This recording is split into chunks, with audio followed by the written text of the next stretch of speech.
Sa ibang balita, puspusan ang investigasyon ng Joint Task Force ng National Bureau of Investigation o NBI at National Prosecutor's Office kaugnay sa pagpatay at pangharas sa ilang lumad sa Surigao del Sur.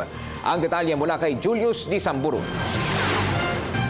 Doble na ang ginagawang hakbang ng binuong Joint Task Force ng National Bureau of Investigation Prosecutor's Office upang maimbestigahan na ang nangyayaring panghaharas at pagpatay sa mga katutubong lumad sa Mindanao. Batay sa direktiba mula sa tanggapan ng Office of the Executive Secretary, ibinasi ang Joint Task Force ng NBI at NPS. Napag-alamang pinamumunuan ni NBI Deputy Director Attorney Edmund Arugay ang nasabing team. Hayag ni NBI Director Virgilio Mendez, nagsisimula ng mag-imbestiga ang kanilang mga local NBI teams upang makakuha ng marami pang detalye hinggil sa insidente.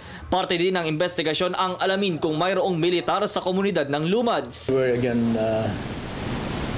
directed to attend a briefing with the Secretary, and there were several instructions that we gave to the team to make an inventory of what cases are we going to handle, determine the possible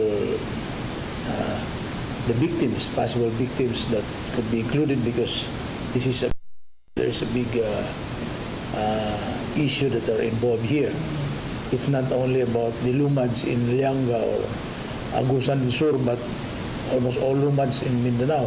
Ayon kay Mendez, matapos ang isang linggong pagkalap ng mga datos ay magkakaroon ng pagpupulong ang task force upang pag-isahin ang mga ito at alamin kung ano nga ba ang punot dulo ng nasabing insidente at bakit naaabuso ang mga lumad. Maaalalang nagsampa na ng kaso ang mga local prosecutors sa mga sangkot sa nangyayaring pangmamaslang. As a Mindanaoan, I'm quite familiar with some of the causes, how these problems crop up. One of these is yung conflict and so far at ancestral claims, ancestral domain. Hinihingi din ng NBI ang tulong ng local government units maging ng iba pang human rights group para sa ikabibilis ng investigasyon nito. We need to coordinate also with some concerned agencies that has supervision over these IPs, itong mga lumads natin. I'm sure they have some holdings about it. Samantala, suportado naman ni Justice Secretary Laila De Lima ang hakbang ng Commission on Human Rights na magsagawa ng isang independent investigation team sa nabanggit na kaso. Una na ding sinabi ng Malacanang na pinangangalagaan ng gobyerno ang kapakanan ng mga lumads o alinmang grupo ng katutubo sa Mindanao. Para sa Telebisyon ng Bayan, ako si Julius Di Samburun.